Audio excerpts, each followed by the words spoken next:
Me llamo Adriana, y me dejé engañar. Yo, una mujer de más de 50 años, madre de 2 hijos adultos, que siempre se creyó inteligente, caí en la trampa de un estafador. Tal vez tengan razón quienes me llaman ingenua. Yo misma lo pienso. Escribo aquí porque no tengo con quién más hablar. Perdí no solo el dinero, sino también el orgullo, la fe en la gente y una parte de mí misma. Me da vergüenza mirarme al espejo. Esta situación me hunde como un pantano, y siento que el mundo susurra a mis espaldas. Tonta, ¿cómo se puede ser tan ciega? Pero esto es solo el principio de mi historia. Les contaré cómo yo, Adriana, una mujer fuerte que crió a 2 hijos y sobrevivió a un divorcio, terminé en semejante trampa. Y lo más importante, les contaré cómo voy a salir de ella y demostrar que no todas las víctimas son ingenuas, porque no me rendiré. Para entender cómo llegué hasta aquí, tenemos que retroceder unos meses. Mi vida entonces estaba vacía, por así decirlo. Después del divorcio, los hijos crecieron, cada uno con su vida, y yo me quedé sola en una casa grande. Vacío, eso era lo que sentía. Siempre fui activa, sociable, pero la soledad me oprimía. Mis amigas me aconsejaron probar las citas en línea.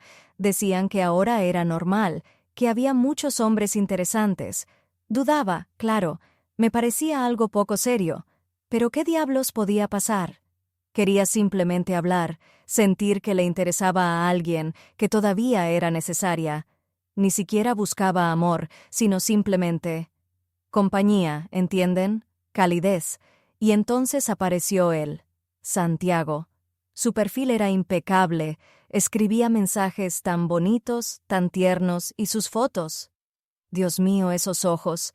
Parecía un hombre de las viejas películas de Hollywood, un verdadero caballero, con una sonrisa encantadora y canas distinguidas. En las fotos estaba en un yate, luego en alguna galería, después con montañas de fondo. Parecía haber vivido una vida tan plena como la que yo soñaba. Me conquistó al instante con su encanto y su increíble galantería. Ni siquiera pude imaginar que aquello era solo el principio de mi pesadilla. Todo empezó con pequeñas cosas, ¿sabes? Al principio, simplemente. Bueno, cosas que se perdían. No es que fueran miles de golpe, no. Primero se esfumaron un centenar o dos. Yo sé bien cuánto tengo en la cuenta. Siempre lo reviso todo. Y de repente, ¡zas!, no estaba. Entonces pensé, Adriana, debes haber perdido la cabeza del todo. Lo habrás transferido a algún sitio y se te olvidó. Otra vez compraste algo por internet y tu memoria de pez. Me metía en los extractos bancarios, los revisaba una y otra vez, transacción por transacción. Pero ahí, todo parecía estar en orden. ¿O es que simplemente no podía encontrar mi error? ¿Entiendes? Me decía a mí misma, esto no puede ser nada, tiene que haber una razón. Y siempre encontraba alguna, la más rebuscada. ¿Quizás alguna comisión? ¿O se me olvidó que pagué una suscripción? Y Santiago. Él era tan atento. Constantemente me escribía, me llamaba, pero al mismo tiempo, justo cuando empezaba a pensar que estaba a punto de descifrar este rompecabezas con el dinero, él de repente tenía alguna catástrofe. Que si sus hijas necesitaban dinero urgente para una operación, que si algún proyecto estaba a punto de fracasar y sin mis inversiones, todo se iría al traste. Y él lo contaba de una manera tan convincente, con tal desesperación en la voz, que yo, ¿cómo iba a negarme? Yo había visto sus fotos, sus ojos bondadosos, y le creía, y mis dudas, bueno, pasaban a un segundo plano. Y luego, poco a poco, mis amigos también empezaron a desaparecer. No de golpe, claro. Al principio, noté que había dejado de hablar con Elena y Carmen tan a menudo como antes. Ellas llamaban, y yo. O estaba ocupada, o cansada, o Santiago, justo en ese momento, empezaba a llamarme insistentemente con alguna otra noticia urgente. Recuerdo que una vez Elena me envió un mensaje, me invitó a nuestro café semanal y luego descubrí que le había respondido de manera bastante fría, algo así como que no podía, que estaba muy ocupada. Pero si yo no había escrito eso, o eso creo, que no lo escribí. A veces el teléfono se colgaba solo de alguna manera, o yo lo cogía mal.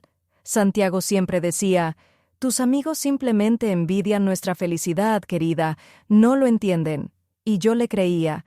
Pero por dentro, ¿sabes? Había un gusanillo que me carcomía. ¿Acaso soy tan despistada que me olvido de las transferencias, escribo mensajes extraños y me salto llamadas constantemente? ¿Por qué de repente se volvió tan difícil comunicarse con mis amigos? ¿Y por qué esas peticiones urgentes de Santiago siempre coincidían con los momentos en que yo casi llegaba al fondo del asunto? Todo iba encajando en una imagen, pero tan invisible, tan inestable, que no podía capturarla. Sentía que me estaban engañando, que estaba ocurriendo algún tipo de sabotaje silencioso e imperceptible en mi vida, pero ¿cómo demostrarlo? ¿A quién contárselo? A mí misma me parecía que me estaba volviendo loca. Después de que entendí, bueno, ¿qué estaba pasando, sabes? Después de darme cuenta de que esas cositas, esos cientos que desaparecían, eran solo el principio, simplemente me apagué. No me desmayé físicamente, sino que me desconecté del mundo. Mi teléfono se convirtió en mi enemigo número 1. Cada llamada, cada mensaje, era como un golpe de martillo en la cabeza. Ni siquiera miraba a quién llamaba. Mis hijos, Andrés y Sofía, probablemente lo encontraron muy extraño. Normalmente siempre estoy conectada, siempre lista para ayudar, para escuchar. Pero simplemente no podía contestar, no podía fingir que todo estaba bien, que su mamá no se estaba desmoronando. La vergüenza, eso es lo que me carcomía por dentro. Era peor que el dolor por perder dinero, peor que el miedo al futuro. Yo, Adriana, que siempre me había considerado tan, sabes, práctica, con los pies en la tierra, así es como tropecé. 55 años. ¿Qué clase de idiota soy? Me miraba al espejo y veía a una extraña, una mujer cansada, arrugada, con la mirada vacía. Esa no era yo. ¿Era yo de verdad? Dejé de peinarme. Dejé de vestirme con otra cosa que no fueran viejos pijamas o pantalones de chándal estirados. Solo caminaba por la casa, y ya. Mi casa, que siempre había sido mi refugio, mi orden, se convirtió en una especie de almacén. Montañas de platos sucios, polvo por todas partes. Me daba igual, como si algo hubiera muerto dentro de mí y eso simplemente se reflejara por fuera. Ni siquiera comía normalmente. Un par de sorbos de café por la mañana, y luego simplemente nada. O, ¿sabes? Por la noche podía beber una copa de vino, luego otra, solo para ahogar ese aullido en mi cabeza. «Qué tonta eres, Adriana, qué tonta e ingenua eres». Hubo momentos en los que simplemente me sentaba en el suelo de la sala, abrazando mis rodillas, y sentía que no aguantaría más. Aquí estaba, el final. ¿Qué seguía? Pensaba que simplemente me disolvería, desaparecería. Me parecía que no había salida. Esta vergüenza, esta sensación de inutilidad, me ahogaba. Me sentía tan sola, aunque sabía que mis hijos estaban preocupados, que tenía amigos dispuestos a apoyar. Pero no podía recurrir a ellos. Estaba en mi propia cárcel, ¿entiendes? En una cárcel psicológica, donde las paredes estaban construidas con mi propia vergüenza y culpa. Y entonces, en uno de esos momentos en los que ya casi me rendía, un pensamiento cruzó por mi mente. No sobre mí, no sobre mi dinero perdido, aunque, créeme, aquello no era ni de lejos el final, y lo sentía en lo más profundo de mis entrañas. Pensé, ¿y si no está haciendo esto solo conmigo? ¿Y si hay docenas de Adrianas como yo? ¿Cientos? ¿Y si alguien más cae en esta trampa, en esta oscuridad de la que me cuesta tanto salir? Y sabes, ese pensamiento fue como una chispa diminuta, casi invisible, en la oscuridad total. No por mí, por los demás. Quizás aún pueda hacer algo. Quizás esta horrible experiencia no sea completamente en vano. Gabriela, mi hija. Ella no es tonta. Ve que he cambiado, que estoy nerviosa. Me llama más a menudo de lo normal, me pregunta si todo está bien. Al principio, con cautela, ¿sabes? «Mamá, ¿cómo estás? ¿Todo bien? Tienes la voz como cansada». ¿Y yo qué? Yo le miento, por supuesto. Todo está perfecto, cariño. Es que en el trabajo hay un lío tremendo, ya sabes cómo es. O, sí, todo bien, es que dormí mal. Pero por dentro siento cómo me mira cuando viene, como si me escudriñara, y luego empezó a hacer.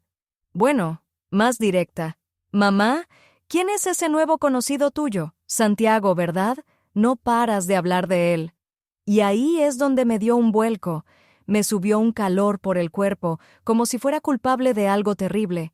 Y así es, soy culpable, pero no podía reconocerlo, ¿entiendes? Ni ante mí misma, y mucho menos ante ella. Ante mi propia hija. Eso es una vergüenza. Yo debo ser un ejemplo para ella, una madre fuerte e inteligente. ¿Por qué no nos lo presentas? Me preguntó una vez, sentada en mi cocina, mientras yo le preparaba un café casi en automático. Él te gusta, ¿verdad? Pues preséntamelo. ¿Qué hay que esconder? Casi se me cae la taza en ese momento. Gabriela, ¿qué preguntas son esas? Está muy ocupado, tiene cosas que hacer. Nosotros por ahora solo hablamos. Ella me miró, directo a los ojos, y en su mirada había algo así. No tanto un reproche, sino más bien preocupación, y eso me enfureció. ¿Cómo se atrevía a mirarme así? Como si fuera una niña a la que han pillado haciendo algo malo. Mamá, es que lo veo, dijo ella en voz baja, pero ¿cómo decirlo? Con un cierto énfasis. Estás como ida, has adelgazado, estás nerviosa todo el tiempo, y de dinero hablas de una manera extraña, de que desaparece. Investigué a ese Santiago tuyo. Es como demasiado bueno, ¿no te parece? Ahí fue cuando estallé. Mi corazón empezó a latir como loco. Por dentro, todo se me encogió de vergüenza y rabia. Rabia contra ella, contra mí, contra este Santiago, contra el mundo entero. Gabriela.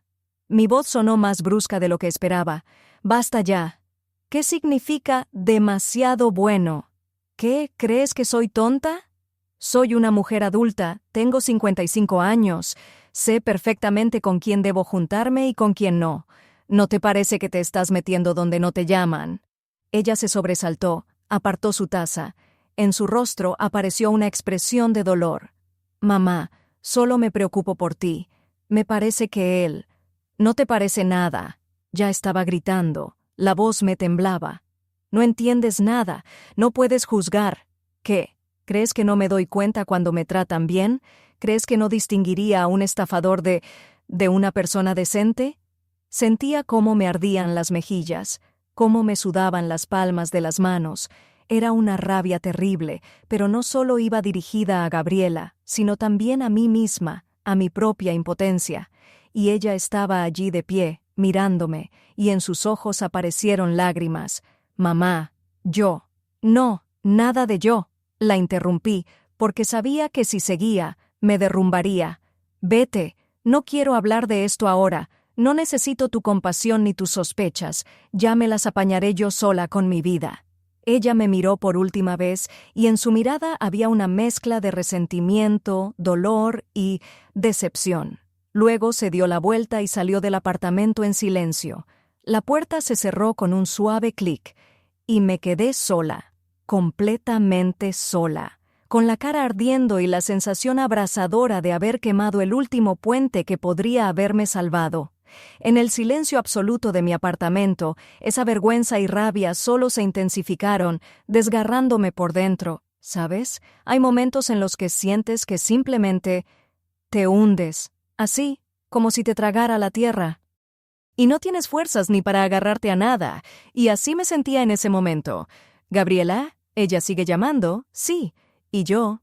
Yo simplemente no puedo decirle nada. Se me cierra la garganta solo de imaginar que tengo que confesar que yo, una mujer inteligente como siempre me he considerado, le di mis ahorros a un timador cualquiera, a un fantasma de Internet. ¿Entiendes lo humillante que es esto? ¿Lo doloroso? Despertarme cada día con ese nudo en el estómago, con esa vergüenza que te carcome por dentro. Empecé a evitar a mis amigas, colgaba las llamadas, ni siquiera me apetecía ir al mercado, simplemente me quedaba en casa, como en una cárcel que yo misma me había construido. Me pasaba horas frente al ordenador. No es que buscara algo en concreto, simplemente navegaba. Noticias, recetas, artículos tontos, cualquier cosa, solo para no pensar en mí, en lo tonta que era. Y un día, por pura casualidad, me topé con un foro. Víctimas de estafas online. Así se llamaba. No sé por qué hice clic allí. Quizás simple curiosidad. O, más bien, desesperación. Empecé a leer. Había cientos de historias, una más horrible que la otra. La gente lo perdía todo. Casas, familias, la razón. Y yo leía, y me sentía aún peor, porque comprendí. Yo era una de ellas, yo era igual, y luego vi una publicación. El hombre de mis sueños resultó ser una pesadilla. Así se llamaba. Y una foto. Dios mío, la foto. Ese mismo actor de los 80, ¿entiendes? El mismo cuyas fotos usaba. ¿Cómo llamarlo ahora? Mi Lance. Bueno, es decir, su Lance. Recuerdo cómo se me cortó la respiración. Me temblaron tanto los dedos que casi se me cae el ratón. Empecé a leer esa publicación, cada palabra. Y era como si estuviera leyendo mi propia historia, palabra por palabra. Esa mujer, Elena, lo describía todo. Cómo le escribía mensajes, qué piropos le hacía. Cómo hablaba de su difícil destino, de que necesitaba dinero urgentemente para inversiones, o una operación para su hijo, o algo por el estilo. Incluso prometía venir, casarse, construir una casa. Le contaba exactamente las mismas historias que me había contado a mí. Y el mismo. Lance. Con los mismos ojos, con la misma sonrisa. Lo vi en las fotos que ella adjuntó. Mis fotos, bueno, las que él me enviaba a mí. Esto no era solo una coincidencia, era él, mi estafador, y no solo el mío, él. También era el de Elena, y probablemente el de muchas otras más. Ante esta revelación me sentí asustada y, de alguna manera, más ligera quizás. No sé cómo explicarlo. Fue una ducha fría, pero al mismo tiempo, un soplo de aire fresco. ¿Sabes? Cuando piensas que estás sola en esta pesadilla, el mundo parece tan enorme y hostil. Y aquí alguien me tendió una mano, aunque invisible, a través de la pantalla del monitor. Elena. Ella no es solo una víctima. Ella está haciendo algo. Escribe, advierte. Y de repente comprendí que no tenía por qué hundirme en este abismo sola. Quizás no. Quizás no estaba tan rota. En su publicación había tanto dolor, pero también tanta determinación. ¿Y yo? Yo sentí que también la tenía dentro de mí. Quizás no sea el final. Quizás sea solo el principio de algo diferente. Una oportunidad. Una oportunidad para entender qué había pasado realmente.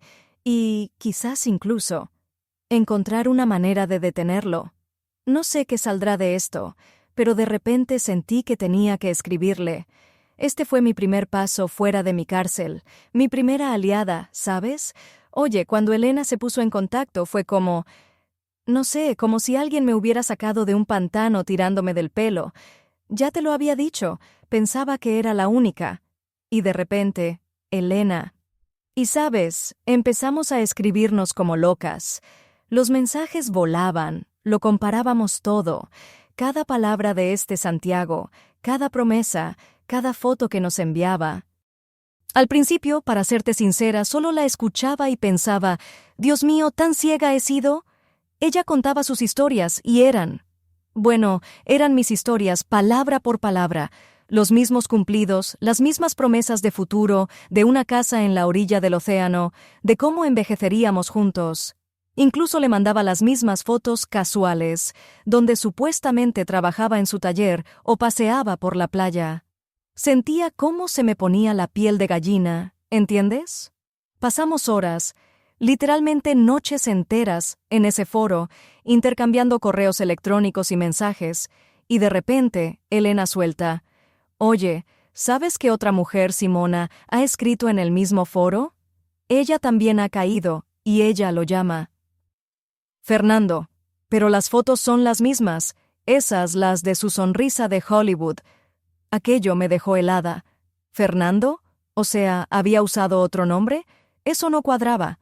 Una persona, dos nombres, las mismas fotos y las mismas historias, como un guión. Simona, luego otra mujer, Marisa, que también respondió a nuestra llamada. Y fue entonces cuando lo entendí.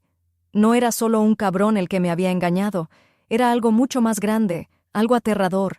Miraba esas caras en el foro, esos mensajes cortos, llenos de dolor y vergüenza, y entendía que Santiago, o como se llamara, Fernando, era solo una de las caras, una de las máscaras, uno de los actores en alguna obra de teatro monstruosa. No era solo un estafador solitario el que me había cautivado, era toda una red.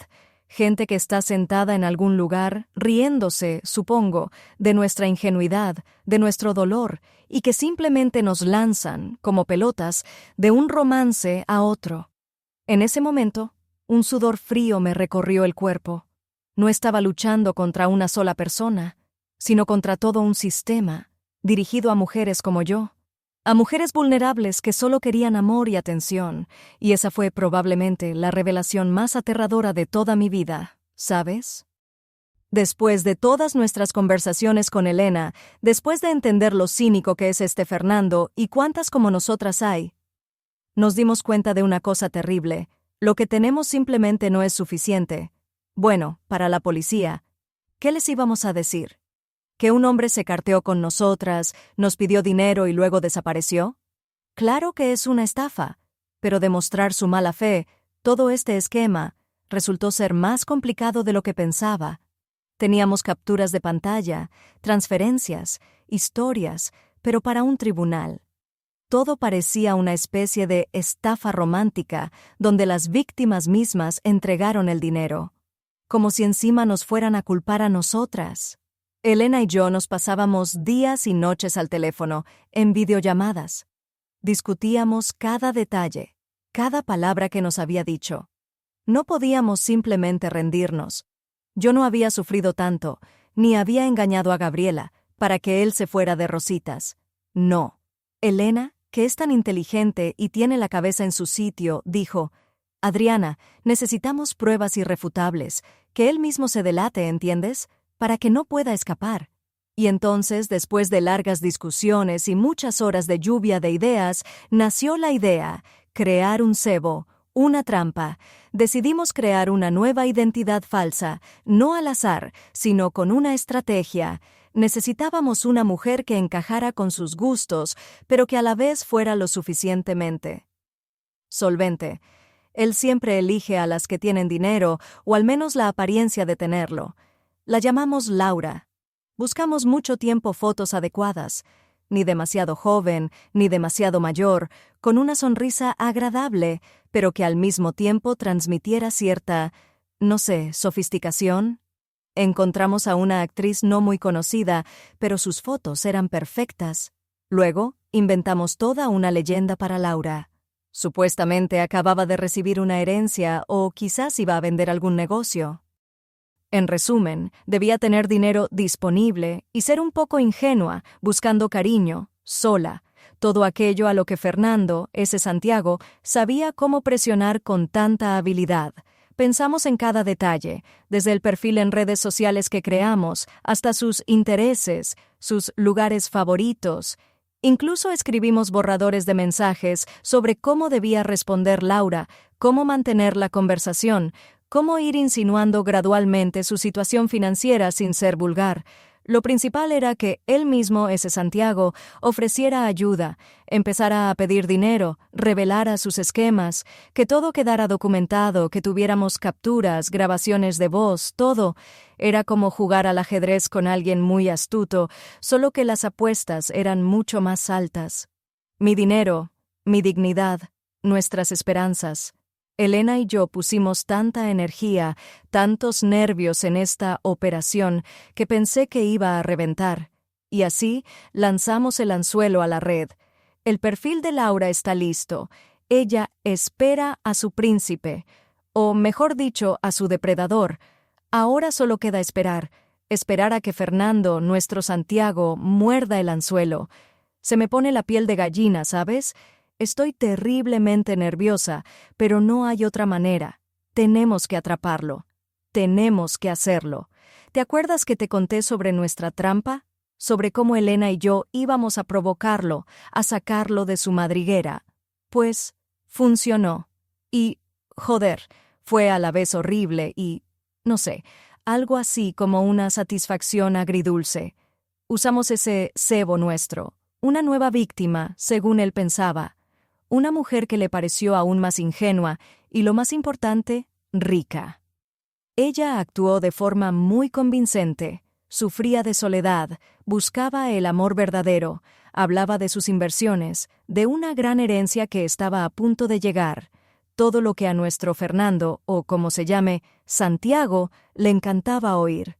Cayó en la trampa, ¿te imaginas?, con una avaricia tal que todos nos quedamos boquiabiertos. Al principio, él era encantador, como de costumbre.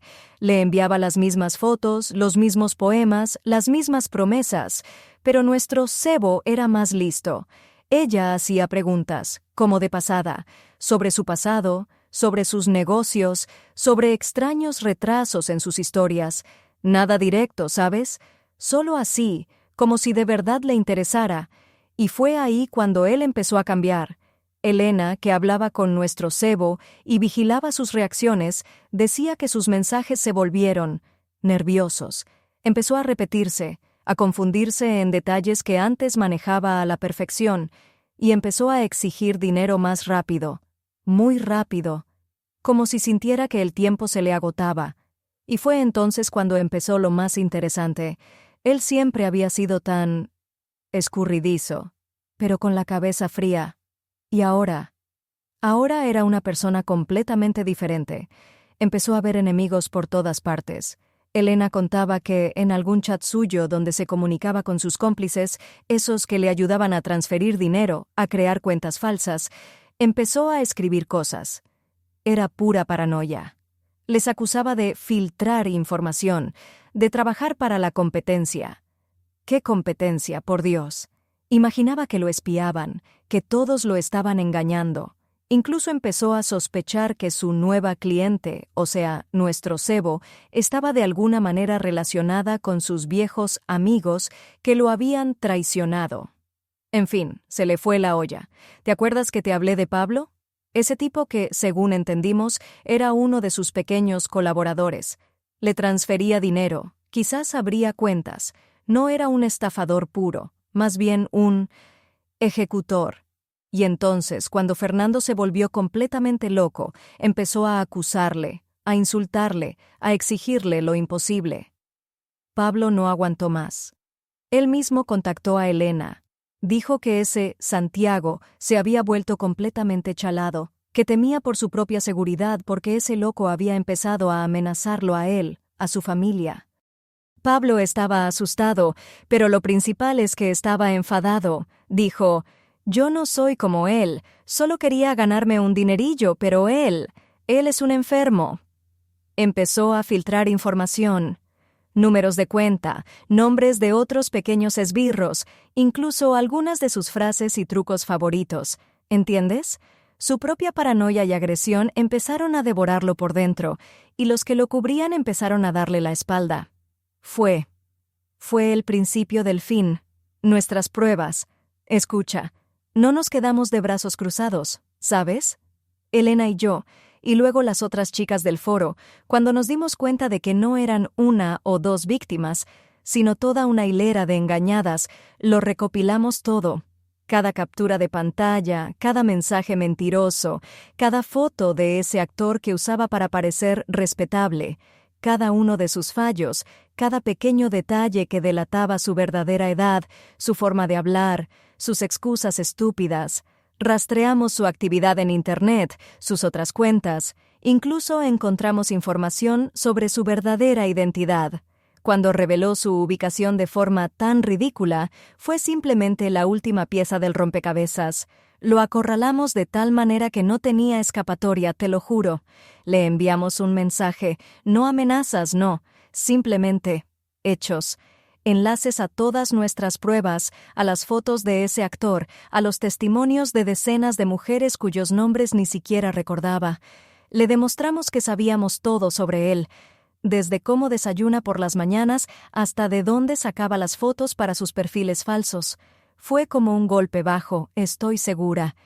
Él creía que era un dios, que era más listo que todos, y resultó ser solo un viejo cobarde y patético que se esconde detrás de rostros ajenos. Y entonces llegó el momento de decidir. Yo, ¿sabes? Sentía una rabia, una ira. Quería sacarlo a la luz, humillarlo públicamente, pisotear su nombre para que todos supieran qué clase de canalla era. Para que sintiera al menos una mínima parte de la vergüenza que nosotras tuvimos que pasar. Sí, habría sido una dulce venganza, pero eso nos habría afectado también a nosotras, a nuestros seres queridos. ¿Te imaginas cuánto ruido, cuánta porquería se habría desatado si hubiéramos empezado esta guerra pública? Y además, eso no habría detenido a otros Fernandos iguales, no habría sido justicia, habría sido simplemente rabia. Las chicas y yo hablamos mucho de esto. Elena fue la primera en decir: Adriana, la venganza no nos hará sentir completas, la justicia sí. Y tenía razón. Mi hija Gabriela, cuando finalmente le conté todo, también me apoyó. Me dijo: «Mamá, está por encima de eso». Y yo decidimos, le dimos una opción, le escribí, le dije que tenía 2 caminos.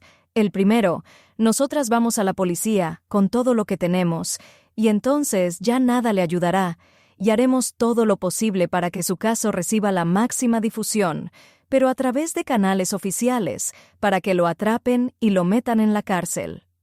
El segundo camino. Él colabora con nosotras. No con nosotras, sino con la policía.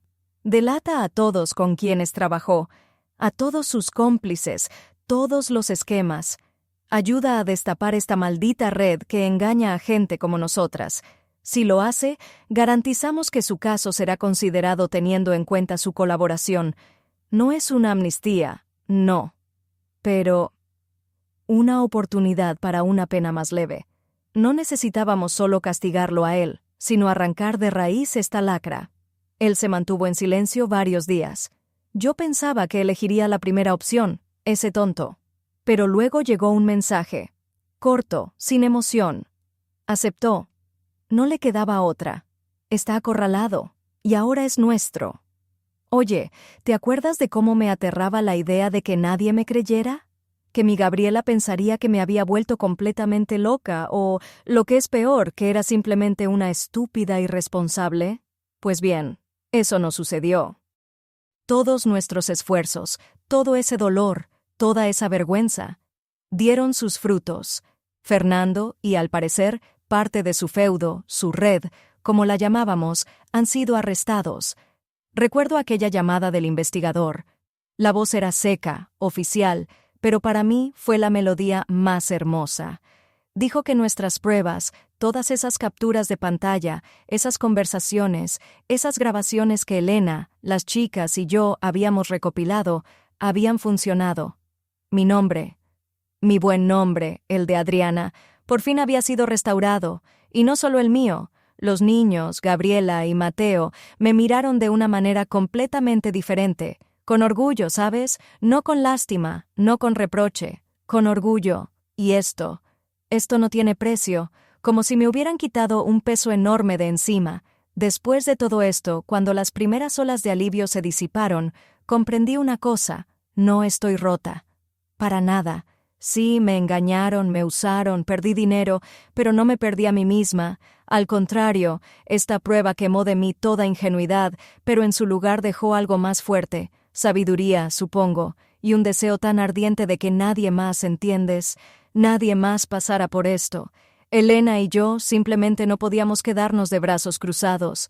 Vimos cuántas éramos así, cuántas mujeres, cuántas personas que sentían vergüenza, que callaban porque pensaban que estaban solas. Comprendimos que nuestra experiencia, por dolorosa que hubiera sido, ahora podía convertirse en un escudo para otros. ¿Y sabes lo que hicimos? Creamos nuestra propia plataforma en línea. La llamamos simplemente El Escudo de Adriana y Elena. ¡Ja! Al principio era solo un foro donde la gente podía compartir sus historias sin miedo a ser juzgada. Y luego creció. Organizamos grupos de apoyo, donde Elena, yo misma y otras víctimas compartimos y aconsejamos. Enseñamos a la gente a reconocer a estos depredadores. ¿Qué banderas rojas deben encenderse cuando te escribe un actor de los 80 o un general de Siria? ¿Cómo verificar la información? ¿Cómo proteger su dinero? Y lo más importante, su alma. Ahora soy Adriana, la misma Adriana que fue engañada, pero ahora también soy la Adriana que ayuda a otros a no convertirse en víctimas. Mi vida ha cambiado por completo, amigo.